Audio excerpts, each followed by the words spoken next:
ما الشمس والقمر بجريان والنجم والشجر يسجدان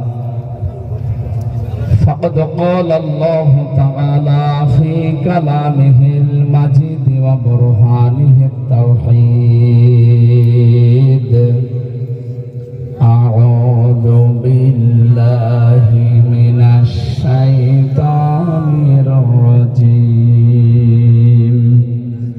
بسم الله الرحمن الرحيم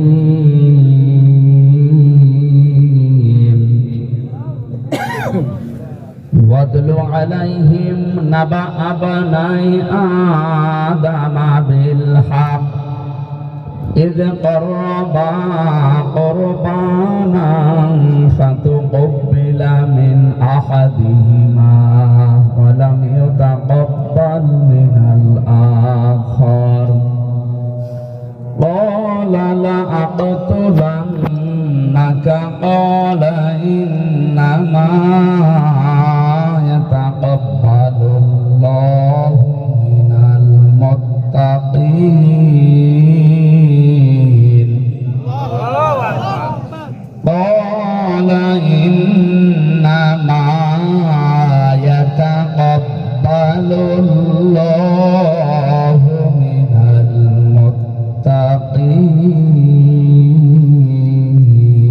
المتقين صدقت يا ربنا اللهم صل على سيدنا مولانا محمد وعلى آل سيدنا مولانا محمد بلغ العلا بكماله كشف الدجى بجماله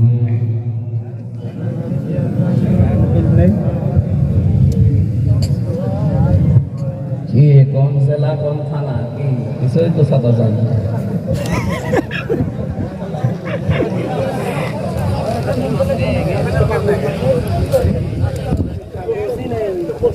handbill কই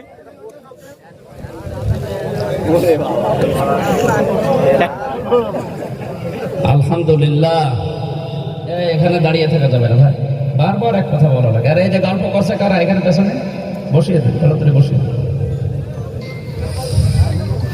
বাংলাদেশের ঐতিহ্যবাহী জেলা খুলনা দাকব থানার অন্তর্গত চারুনা ডাক বাংলা মোটর সাইকেল চালক সমবায় সমিতির উদ্যোগে মহাবিশ্বের মহাবিশ্বয় আমাদের মালিক আমাদের মনিব মহান রব্বুল ইজ্জাত আল জালালের মুখের পবিত্র বাণী কোরআনে কারীম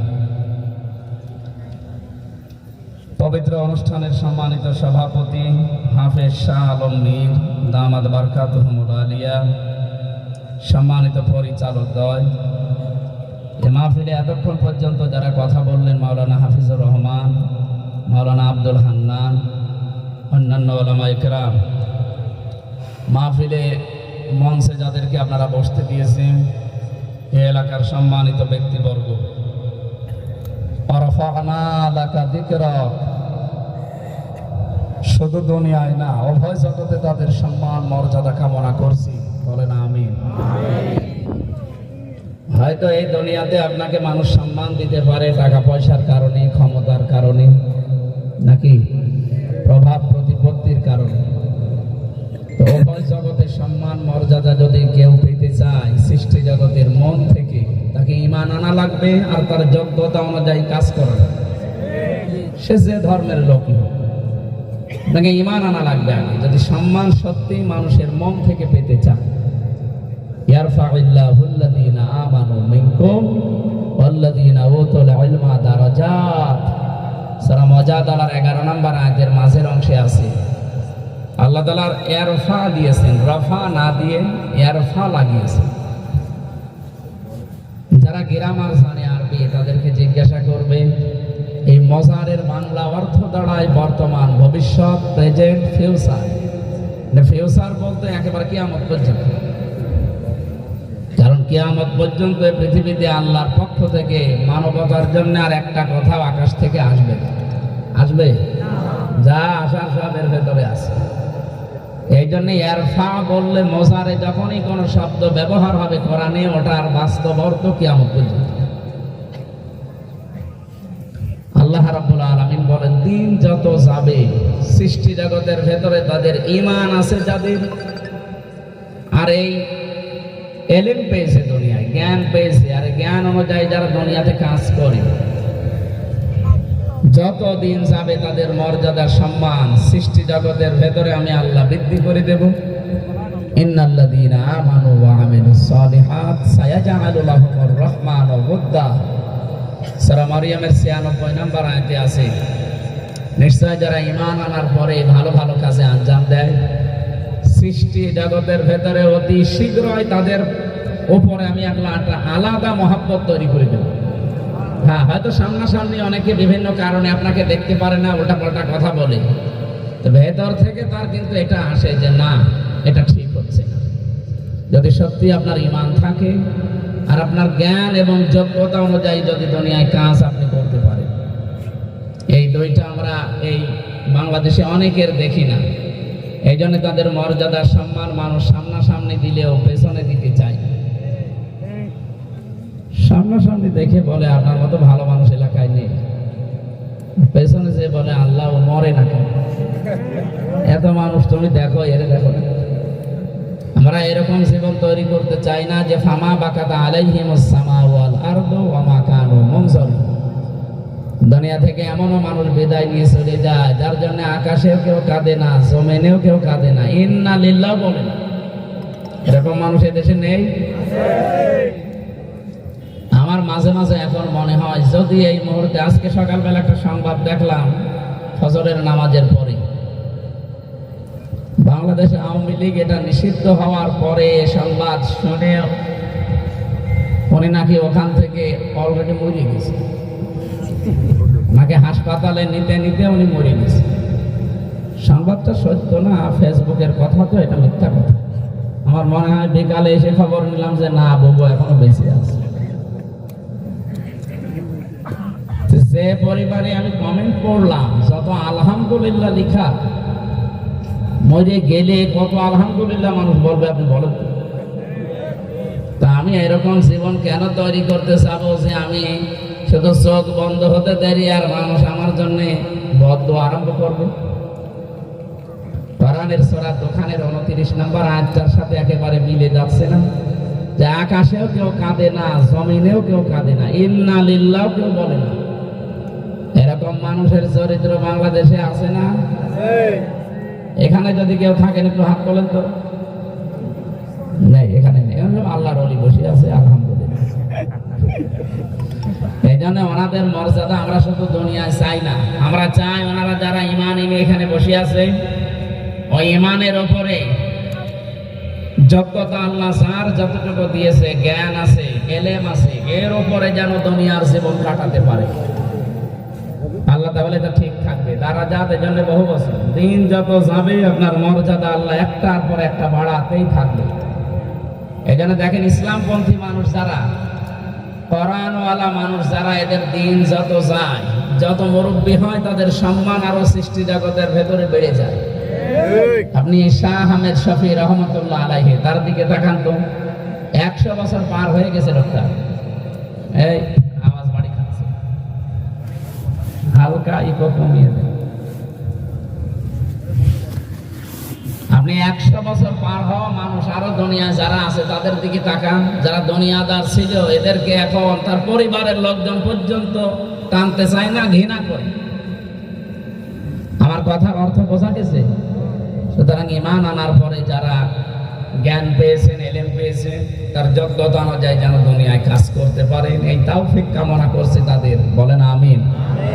সামনে বসা মুসলমান ভাইরা, পর্দার আড়ালের সম্মানিতা মা এবং বোনেরা, প্রশাসনের ভাইরা, প্রাণ প্রিয় খুলনাবাসী, না কি করেন আপনি ওখানে বসে বসে? আওয়াজ বাড়ি খায় কেন?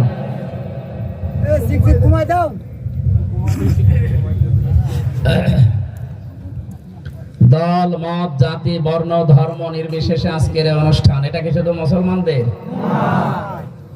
অন্য যে ধর্মে আপনি আছেন না কেন, কোরআন সবার জন্য উন্মুক্ত। হাদা বায়ানুল লিন্নাস হুদাল লিন্নাস, মানুষ পদবাচ্চি আমরা যারা বিবেচিত তাদের জন্যই আল্লাহ কোরআন দিয়েছে। এই জন্য অন্য ধর্মের কেউ যদি এই এলাকায় বাস করেন, আপনাকে ওয়েলকাম জানাচ্ছি, আসেন আল্লাহর কোরআনের কাছে। আর আমি যতটুকু লেখাপড়া করেছি, আমার মনে হয় 4,500 ধর্মের মানুষ এখন দুনিয়ায় আছে। 257টা দেশ আছে পৃথিবীতে, 4,500 ধর্মের লোক আমরা বাস করি। সবচাইতে বেশি খ্রিস্টান ধর্মে, 250 কোটির উপর। দ্বিতীয় নম্বরে আমরা আছি মুসলিম। যারা আলাদা করে কেউ বলতে পারবে না যে এটা শুধু আমাদের না। সেদিন যশোরে এক কলেজের অধ্যাপক, উনি বিসিএস ক্যাডার, ওনারে বলেছিলাম যে স্যার আপনার মুসলমান হওয়া লাগবে না, আপনি হিন্দু মানুষ, মুসলমান হওয়া লাগবে না, কিন্তু আমাদের যে ধর্মীয় গ্রন্থ আছে কোরআন, এটা শুধু ইংরেজিতে হোক বাংলায় হোক একবার বুঝে বুঝে পড়বে। 3 মাস পরে দেখি লোকটা নিজের থেকে মুসলমান। এই জন্য অন্য ধর্মের ভাই আমাদের এই দেশে যারা আছেন, খুব বেশি তো আপনারা নেই। এই মাইক তো আমার মন মতো কি করেন এখানে বসে বসে হাওয়া খাচ্ছে, দেখতে পাচ্ছেন না? আওয়াজ কানে বাড়ি খাচ্ছে।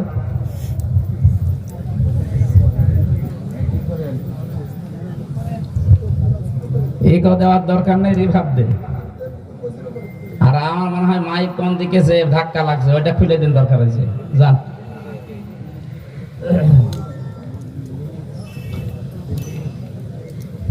92 ভাগ আমরা আছি এই দেশে মুসলিম, বাকি 8 ভাগ আছে অন্যান্য সব জাতি মিলে। সেই হিসাবে হিন্দু ভাইরা খুব বেশি নেই, ওরা আমাদের কাছে আমানত। নবীজি বলেন, মুসলমানদের দেশে যদি অন্য কোন জাতির লোক বাস করে, তাদের উপর যদি জুলুম অত্যাচার হয়, কিয়ামতে আমি নবী ওই হিন্দুর পক্ষ নিয়ে তোমার বিরুদ্ধে মামলা দেব। এই জন্য এই এলাকায় যারা আছেন অন্য ধর্মের, নিজেদেরকে কখনো একা ভাববেন, আপনি নিরাপদ। বিশেষ করে মুসলমানদের কাছে আপনি সবচাইতে বেশি নিরাপদ। কিন্তু আমরা আশ্চর্য হই, আমাদের এই প্রতিবেশী নামে এরা কলঙ্ক হয়ে গেছে। এখন এই উগ্রপন্থী হিন্দুদের কাছে আমাদের মুসলমান ভাই বোনেরা আজ নিরাপদ বলেন? অলরেডি এই পৃথিবীর নিকৃষ্ট মানুষ এই মোদি ও দাঙ্গা বাঁধিয়ে দিয়েছে। কেন? পৃথিবীতে মানুষ হিসাবে সবাই বাস করার অধিকার রাখে, আপনি দাঙ্গা বাঁধিয়ে দিলেন কেন? এটা করে যদি এখন বিশ্বের অন্যান্য দেশে যারা হিন্দু ভাইরা আছে তারা যদি এখন নির্যাতনের শিকার হয়, এ দোষ তো আপনার। কোরআনে কারীম জানিয়েছে, ওয়ায়াজালুর রিজসা আলাল্লাযিনা লা ইয়াকিলুন। সূরা ইউনূসের 100 নম্বর আয়াতের শেষের দিকে আছে, 11 নম্বর পারা 19 নম্বর পৃষ্ঠার 5 নম্বর লাইনে আছে, ফি জিলালিল কোরআনে পাবেন। রব্বুল আলামিন বলেন, দুনিয়ায় কোনো মানুষ যদি তার বিবেকটা কাজে না লাগায়, ঈমান কাজে না লাগায়, এ কথা কোরআনে নেই। সে যদি তার বিবেককে কাজে না লাগায়, কমন সেন্স, আকল বলা হয় বুদ্ধি যেটা, এইটা যদি কোনো মানুষ দুনিয়াতে কাজে না লাগায়, তাহলে তার উপর আল্লাহ ভুল সিদ্ধান্ত চাপিয়ে দেয়।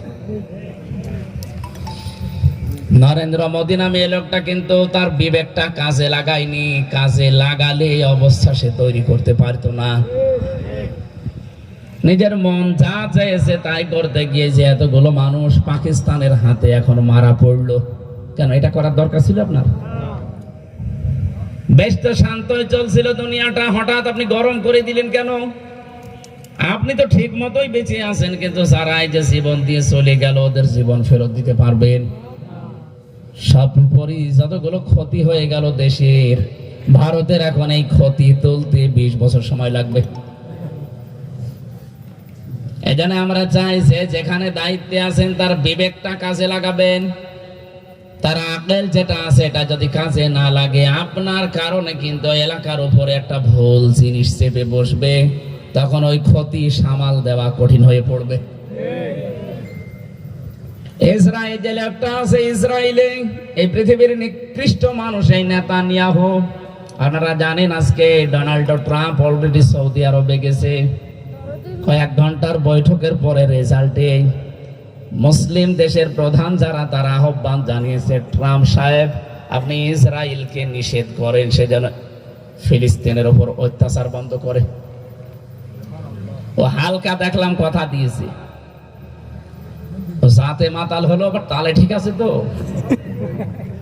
যাই যতটুকু কথা দিল এটা যদি হালকাও ঠিক রাখে, ইসরায়েলের কাছ থেকে যদি একটু হাতটা সরিয়ে নেয়, ওকে মাটির সাথে মিশাতে 24 ঘন্টা সময় লাগার কথা না। কারণ যতটুকু রাষ্ট্র, পৃথিবীতে এখন প্রায় 57টা দেশ আমরা মুসলমান, 175 কোটি তো জরিপে, আরো আলাদা 200 কোটি পার হয়ে যাবে। এই জরিপগুলো আন্তর্জাতিক ভাবে খ্রিস্টানরা বানায়, এই জন্য ওরা মুসলমানের সংখ্যা পুরাটা বলতে চায় না। ভারতে 100 কোটি হিন্দু আছে আর 35 কোটি আছে মুসলমান, কিন্তু ওরা জরিপ চালানোর সময় দেখবেন মুসলমানের সংখ্যা বলতে চায় না পুরাটা, তখন বলে হয় 26 কোটি 27 কোটি। অথচ জরিপ ওদেরটা সরকারি ভাবেও যদি সঠিকটা প্রচার করে 35 কোটি পার হয়ে যাবে। যেহেতু এটা খ্রিস্টানরা বানিয়েছে, এই জন্য বিশ্বে মুসলমান কিন্তু 200 কোটির উপরে এখন। আমার মনে হয় আমরা যে পরিমাণে প্রসাব করি প্রতিদিন, শুধুমাত্র যদি 200 কোটি মুসলমান প্রসাব করে দেয়, তাও ইসরায়েল ভেসে যাওয়ার কথা।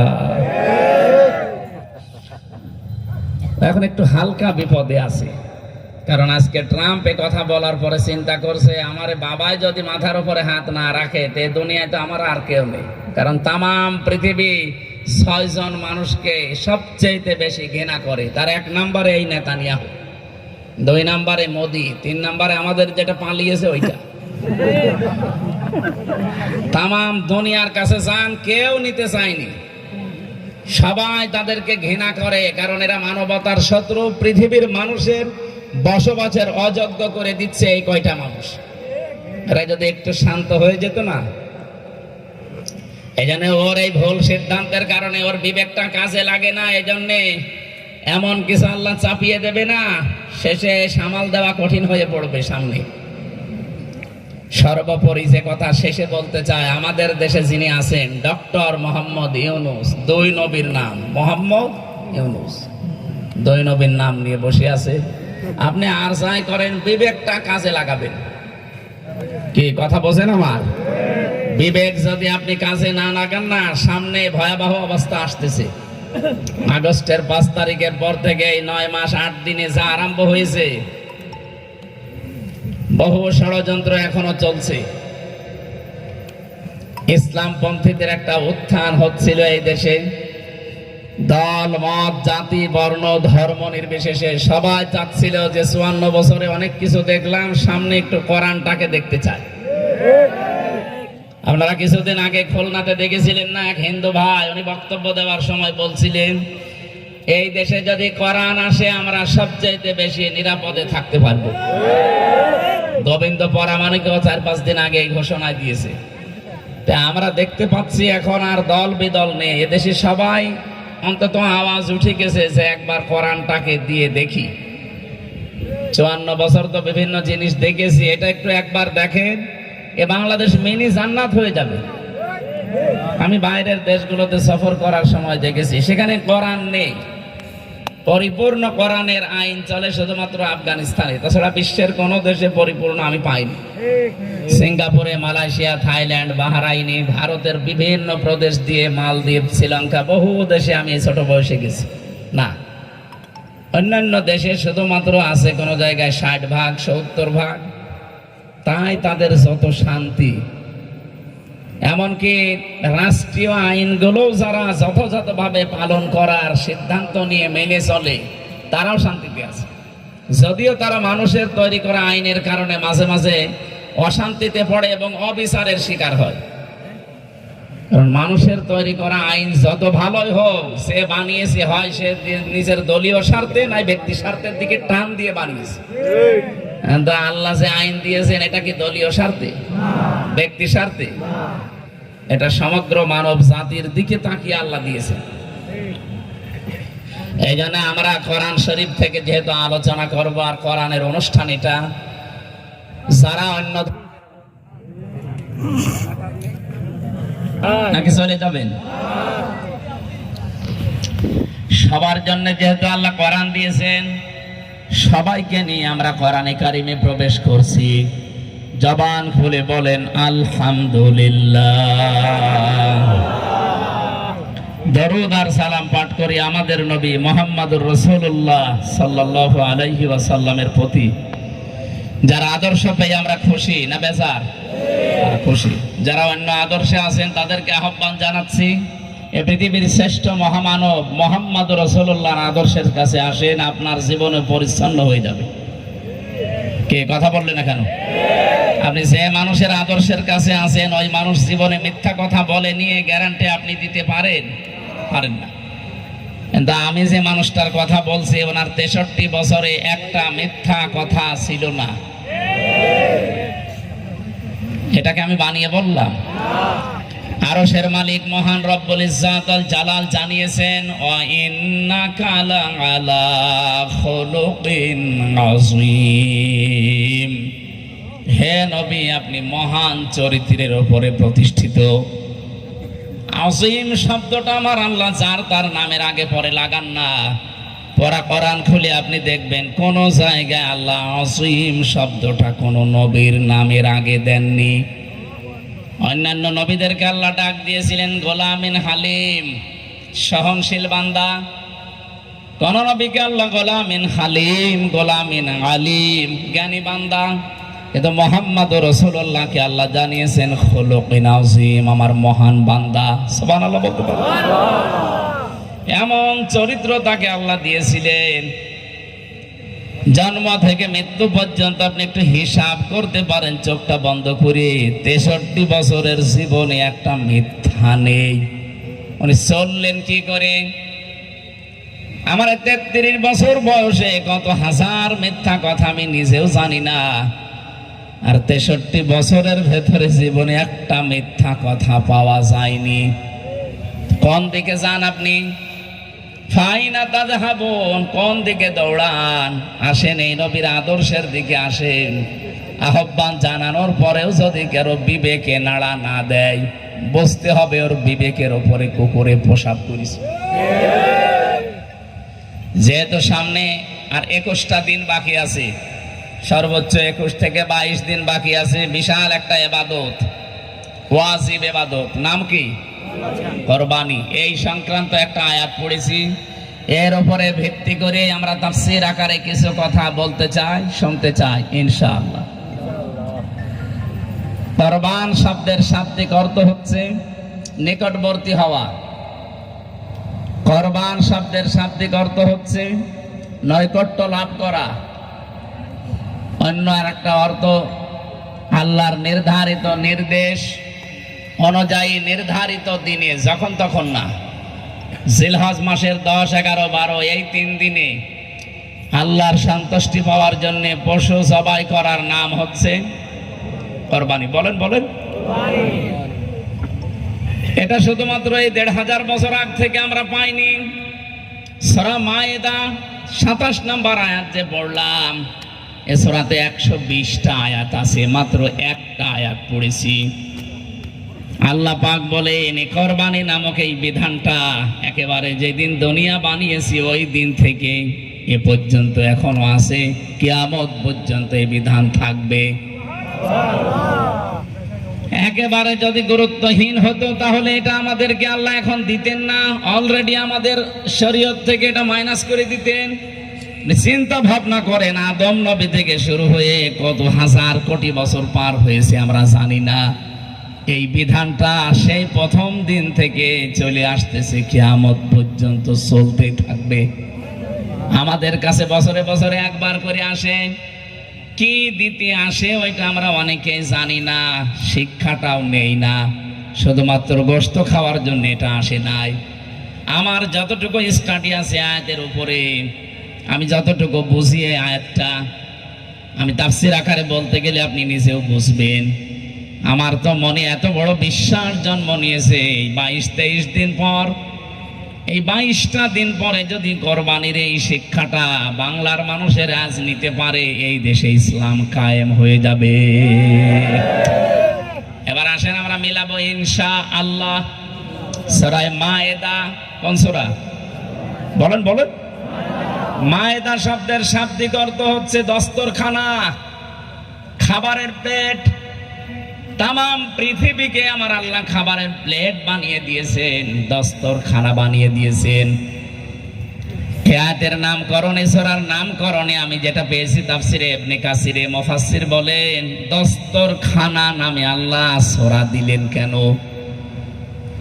নবীজি বলেন, কোন মানুষ যদি দস্তরখানায় পড়ে যাওয়া খাবার তুলে খেতে পারে, তাহলে জান্নাতে যে হুর আছে তার দেন মোহর আদায় হয়ে যায়।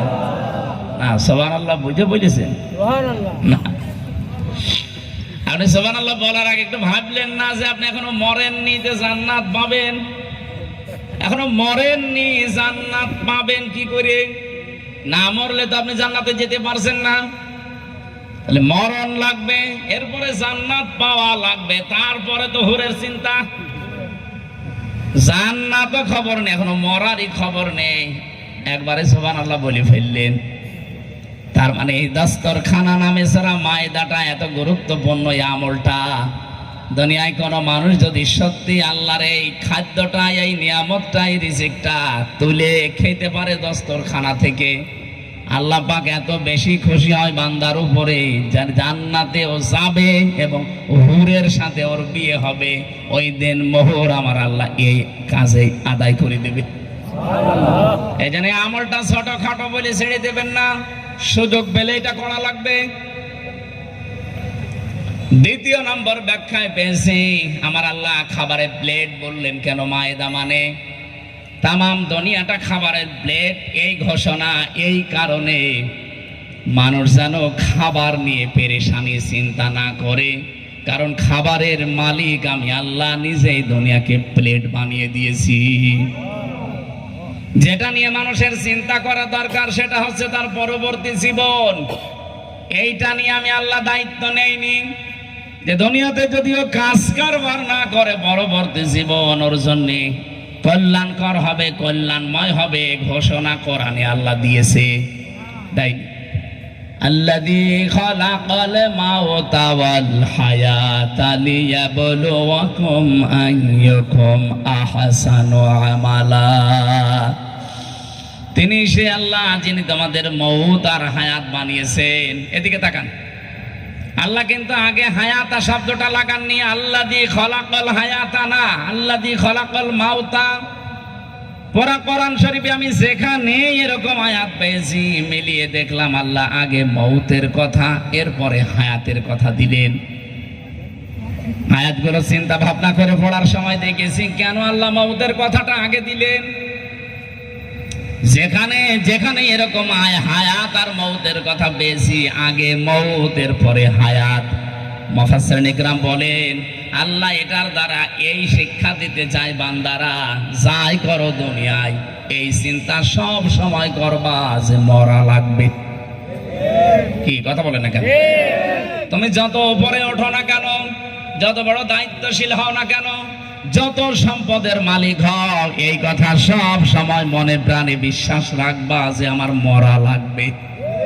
আর মানুষের ভেতরে এই টেন্ডেন্সি যত বেশি তৈরি হবে, ওর জীবন তত বেশি পরিচ্ছন্ন হবে। এটা আজ যারা ভুলে যায় তারা বেপরোয়া হয়ে যায়, তাদের জীবনও বেপরোয়া হয়ে যায়। কিন্তু যে মানুষগুলো যত বেশি যে মরা লাগবে আমার এই চিন্তায় থাকবে, কমপক্ষে হলেও ওর জীবনটা পরিচ্ছন্ন হবে, আস্তে আস্তে হলেও। কিন্তু এটাই আমরা অধিকাংশ মানুষগুলো বেমালুম ভুলে গেছি। আল্লাহ দ্বিতীয় নম্বরে দিয়েছেন আল হায়াতা, আমি হায়াত বানিয়েছি। হায়াত তাফসিরে পেয়েছি 5 প্রকার। আমাদের 2টা হায়াত আমরা পার করেছি, সামনে 2টা বাকি আছে, মাঝখানেরটায় আমরা আছি। প্রথম যে হায়াত আমরা পার করে এসেছি তার নাম আলমে আরওয়াহ, রুহের হায়াত, যেটা রুহের জগৎ। এরপরে আলমে বতনে ছিলাম, আর মায়ের পেটের জগতে ছিলাম। 3 নাম্বার যেটা আলমে দুনিয়া, এই দুনিয়ার জগতে আছি। এরপরে 4 নাম্বার আসতেছে আলমে বারজাখ, কবরের জগৎ। 5 নাম্বার যেটার শুরু আছে আর শেষ হবে না, তার নাম আলমে আখিরাত। তাহলে কি এখান থেকে কি আল্লাহ বোঝাতে চান যে বান্দা তোর কিন্তু দুইটা শেষ হয়ে গেছে, সামনে দুইটা আছে, মাঝখানে তুমি আসো, চেষ্টা করলেও এখানে আর থাকতে পারবা না, কারণ সামনের দুইটা যাবে কে? লিয়াবলুয়াকুম আইয়ুকুম আহসানু আমালা, আমি আল্লাহ দেখতে চাই তোমাদের ভেতরে সবচাইতে ভালো কাজ কে করে আসতে পারো। আল্লাহ কিন্তু এখানে আকসারু আমালা দেয়নি যে আমি বেশি বেশি কাজ চাই, না। আপনার কাজ বেশি করা লাগবে না, কাজ অল্প করেন, কিন্তু কাজটা যেন ভালো হয়। কি কথা বলছেন? এ বাংলাদেশে 15.5 বছরে বহু মানুষ এমন এমন কাজ হাতে নিয়েছিল, বড় বড় কাজ, কিন্তু কাজ বেশি হলে কি হবে? কাজটা ভালো হয়নি। কয়েকদিন আগে আমি চট্টগ্রামে গিয়েছিলাম, বঙ্গবন্ধু টানেলের নিচ দিয়ে আসছিলাম, আমরা দেখলাম পানি উঠতেছে। কাজটা তো বিশাল কাজ, বাংলাদেশের জন্য যে বড় কাজ, অনেক বড় কাজ, কিন্তু কাজটা ভালো হয়নি। যে বাজেট ছিল ওখান থেকে যদি 100 টাকার বাজেট হয়, 20 টাকা খরচ হয়েছে, 80 টাকা আল্লাহর ওলিরা খেয়ে ফেলেছে। এটাকে আমি বেশি বলে ফেললাম না? পাবনার রূপপুর পারমাণবিক কেন্দ্র, পরশুদিন আমি আসছিলাম এই লাইন দিয়ে, আমি দেখেছি এই জায়গায় যতটুকু সংবাদ নিয়ে একেবারে অথেন্টিক ভাবে বলছি, ওখান থেকে ৭৬,০০০ কোটি টাকা শেখ রেহানা নিয়ে চলে গেছে। একটা প্রজেক্ট থেকে যদি এত টাকা খায় তো বিশাল জিনিস।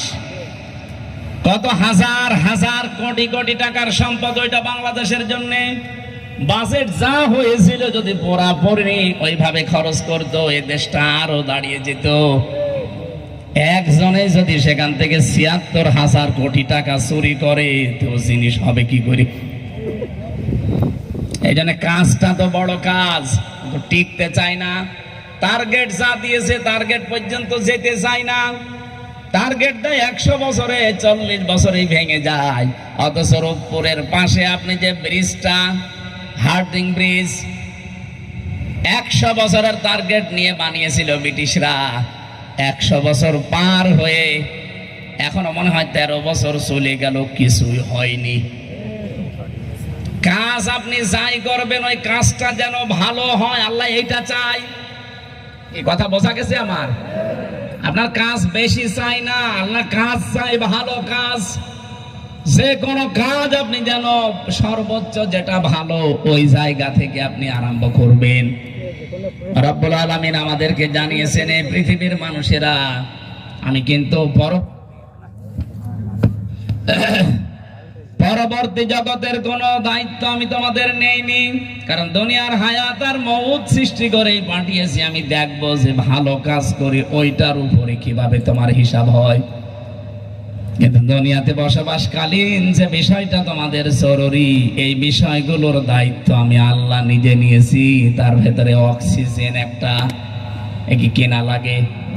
বলেন বলেন, চিন্তা করেছেন একবারও? প্রতিদিন যদি আপনি অক্সিজেন কিনে বেঁচে থাকতে হতো, 1 কেজি অক্সিজেনের দাম 16,000 টাকা। প্রতিদিন একজন মানুষের কমপক্ষে 16 কেজি অক্সিজেন লাগে। এটা আমরা বেঁচে আছি, 16 কেজি করে অক্সিজেন আমাদের লাগছে। হিসাব নিকাশ করে যদি জিবরাইলের কাছে বিল দেয়া লাগতো যে এই যে আমি অক্সিজেন ভোগ করেছি, টাকা নেন, আমার মনে হয় জিবরাইলের নাক মুখ সব খুলে যেত। এই যে এই সূর্যটা জ্বালাতে আমার আল্লাহর প্রতিদিন 30,000 কোটি ফরেনহাইট বিদ্যুৎ খরচ হচ্ছে। চিন্তা করতে পারেন, 30,000 কোটি ফরেনহাইট, এত বড় বিশাল বিদ্যুৎ খরচ করছে মাত্র 1 মিনিট এই সূর্যটা জ্বালিয়ে রাখতে। আজ পর্যন্ত এটা তৈরি হয়ে আজকের দিন পর্যন্ত কোনদিন জিবরাইল ফেরেশতা কি এসেছে এই দাকপে যে আপনি শরীর শুকিয়েছেন গোসল করে, পোশাক শুকিয়েছেন, ধান শুকিয়েছেন, এই যে মাসে মাসে এই বিল টাকা দেন? মাঝে মাঝে আমার মনে হয় জিবরাইল যদি আসতো আর মানুষের যা মেজাজ, ওরে থাপ্পড় দিয়ে মেরে ফেলতো। সবচাইতে দামি জিনিসটা আল্লাহ ফ্রি করে দিলেন। এরপরে জীবন বাঁচাতে সবচাইতে বেশি অক্সিজেনের পরে যেটা লাগে তার নাম পানি। এইটা আল্লাহ ফ্রি করে দিয়েছেন। কথা বলেন না কেন? খাবারটা এরপরে এইটা আল্লাহ প্রায় ফ্রি করে দিয়েছেন। এটার দায়িত্ব আল্লাহ নিয়েছেন, এই জন্য আপনি না খেয়ে মরে যাবেন না। এইটার চিন্তা যেহেতু আল্লাহর, এই জন্য মায়েদা দিয়েছেন, মানে দস্তরখানা, খাবারের প্লেট আমি দুনিয়ায় ছড়িয়েছি, তুই না খেয়ে মরবি না। এইটার জন্য তোরে অত পেরেশান হওয়া দরকার নেই। পেরেশান হওয়া লাগবে তোর পরবর্তী জীবন নিয়ে।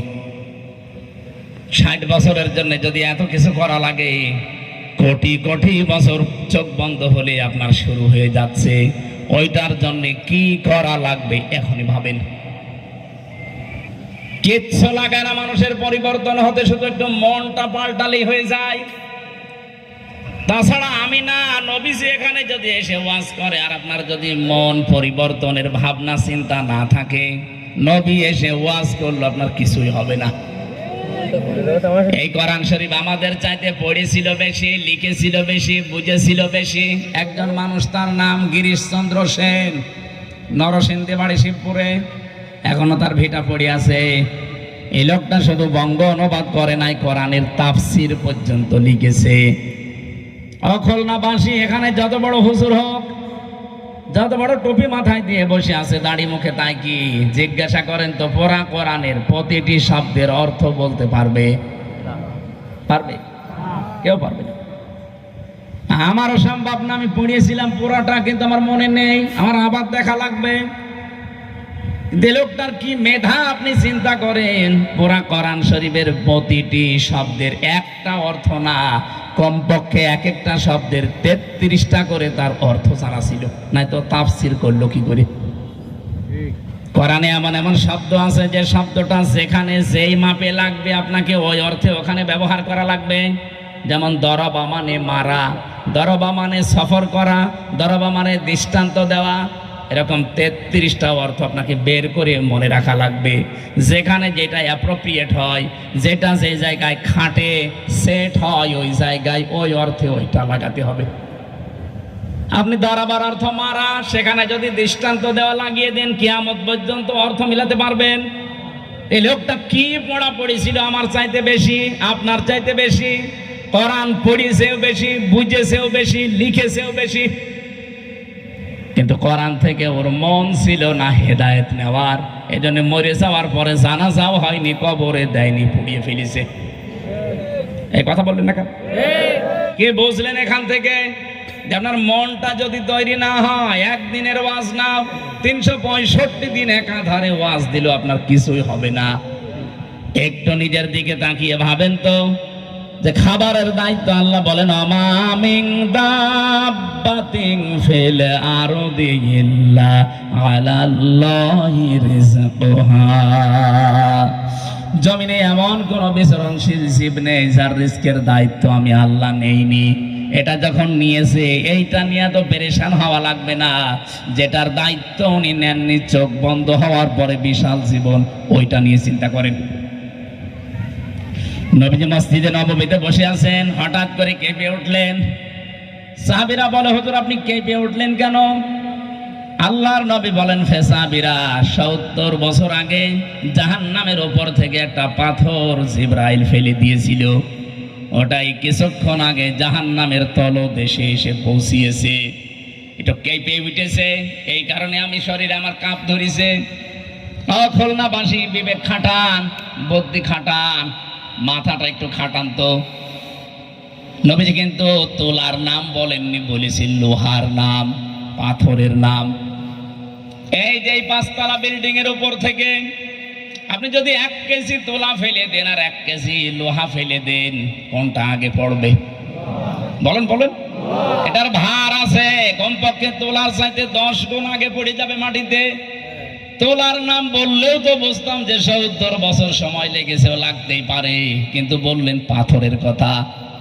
তার মানে পাথর যদি লাগে জাহান্নামের মুখে ফেলে দিলে নিচে যেতে 70 বছর, তে আমার কয় বছর লাগবে? বিশ্বনবী ইঙ্গিত দিয়েছেন, পৃথিবীর মানুষেরা, তাম দুনিয়া যদি কেউ সরিষা দিয়ে ভরে দেয় আর আসমান থেকে যদি একটা পাখি এসে একটা একটা দানা নিয়ে চলে যায়, আবার 70 বছর পরে আর একটা দানা নিয়ে চলে যায়, এভাবে হয়তো একদিন তামাম দুনিয়া ভর্তি করা এই সরিষার দানা শেষ হয়ে যেতে পারে। কিন্তু আমার আর তোমার চোখ বন্ধ হওয়ার পরে যে জীবন শুরু হচ্ছে ওটা আর কোনোদিন শেষ হবে না। একটু নিজের দিকে তাকিয়ে বলেন তো, কি নিয়েছেন বিশাল জীবনের জন্য আপনি হাতে করে? 60 বছরের জন্য এত কিছু যদি করা লাগে, বিশাল জীবনের জন্য আপনার কি পুঁজি আছে আপনি বলেন? মাঝে মাঝে একা থাকলে আমার মনে হয়, আল্লাহ যদি আমারে এখনই বলে মরে গেলে যে হামজা তোরে আমি 2024-25 সালের এপ্রিল মাসের 31 তারিখ পর্যন্ত মাফ করে দিলাম, যা আবার 30 তারিখ পর্যন্ত তোরে মাফ করে দিলাম, জবাব নেব না, যা। শুধুমাত্র মে মাসের 1 থেকে 14 এই 14 দিনের হিসাব দিয়ে জান্নাতে চলে যা। আমার যা জীবন, আমার তো মনে হয় এই 14 দিনের হিসাবও আমার এখনো জোগাড় করা সম্ভব হয়নি। আপনারা পারবেন না? আপনারা পারবেন? এত সহজ জীবন আপনি মনে করেন?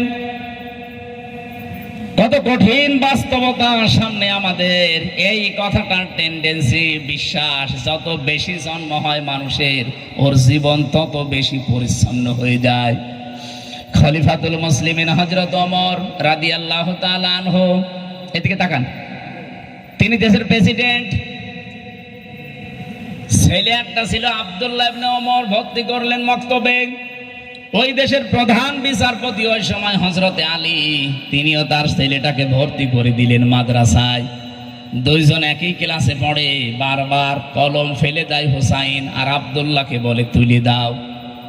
একবার, দুইবার, তিনবার তুলে দেওয়ার পর ওর মেজাজ খারাপ হয়ে গেছে।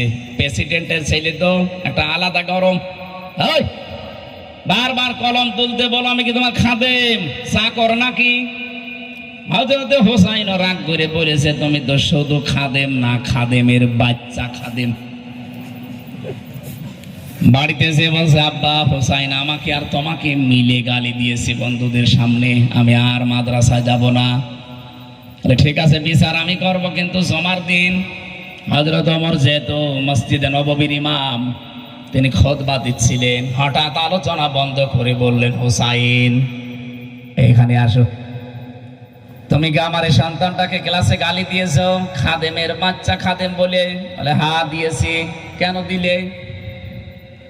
হযরত হুসাইন বলে, খলিফা ওই মেম্বারের উপর থেকে দাঁড়িয়ে বুকে হাত দিয়ে বলেন তো, আপনি কি আমার নানার খাদেম ছিলেন না? হযরত ওমরের কথা বন্ধ হয়ে গেছে। তাই তো, আমি তো এইভাবে ভাবি নাই। ডাক দিয়ে বলছে, হোসাইন যে কথাটা তুমি বললে সবার সামনে, এটা কি লিখে দিতে পারবা যে আমি তোমার নানার খাদেম ছিলাম? না পারবো। নিয়ে আসেন কাগজ কলম। খেজুরের পাতা নিয়ে এসেছে, উনি লিখে দিলেন, হোসাম আলী ওমর আমার নানার খাদেম ছিল, আমি দেখেছি তার খেদমত করতে। খেদমত যে করে সেই তো খাদেম। তা আমি দেখেছি আপনি খেদমত করছেন, এটা আবার লোকচুরির কি আছে? আপনি তো আমার নানা খাদেমি। ঠিক আছে, লিখে দিলাম, যান হোসাইন ইবনে আলী। সই করে দিলাম। পাতাটা হাতে নিয়ে হযরত ওমর চমা খেলেন। সাহাবীদেরকে বললেন, নবীর সাহাবীরা, বিচার হয়ে গেছে। ছোট মানুষ তো আব্দুল্লাহ বলে বসে না, বলে আব্বা তুমি তো বিচারই করলে না, হয়ে গেল কি করে? হযরত ওমর হাউমাউ করে কেঁদে বলে, সন্তান, যে বিচার করেছি শুধু দুনিয়া না, আখিরাতেও কাজে লাগবে। আমি যখন মারা যাব, এই কাগজটা আমার কাফনের ভেতরে দিয়ে দিও। কিয়ামতে যখন আল্লাহ তার সামনে আমাকে দাঁড় করিয়ে 5টা প্রশ্ন জিজ্ঞাসা করবে, মা তাজালু কদামা বানি আদম আবদি ইয়াউমাল কিয়ামাতি হাত্তা ইসালান খামসিন আন উমরিহি ফিমা আফনা ওয়া আন শাবাবিহি ফিমা আবলা ওয়া আন মালিহি মিন আইনা ইকতাসাবাহু ওয়া ফিমা আনফাকাহু ওয়া আন ইলমিহি মাযা আমিলা ফি। মুত্তাফাকুন আলাইহি। বুখারী মুসলিমের যৌথ হাদিস। নবীজি বলেন, প্রতিটি মানুষকে আল্লাহ তার নিজের সামনে এভাবে দাঁড় করিয়ে একা একা জিজ্ঞাসা করবে কমপক্ষে 5টা জিনিস।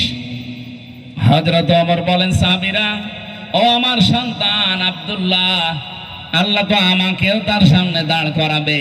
জীবনে কিছু যদি আল্লাহর ভালো না লাগে, পছন্দ না হয়, এই কাগজটা অন্তত তুলে ধরবো, ডাক দিয়ে বলবো, রব্বুল আলামিন দেখো, তোমার নবীর নাতি লিখে সই করে দিয়েছে আমি নবীর খাদেম ছিলাম।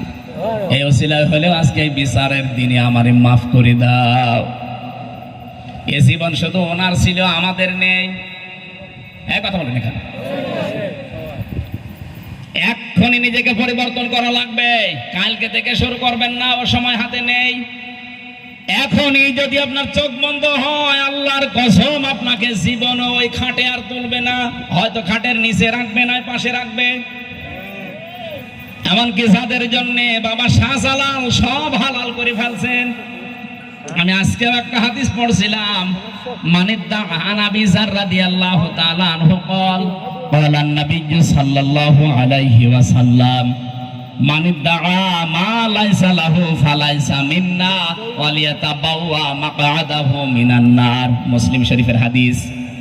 নবীজি বলেন, কোন ব্যক্তি যদি এমন জিনিসের দাবি করে যে জিনিসের মালিক সে না,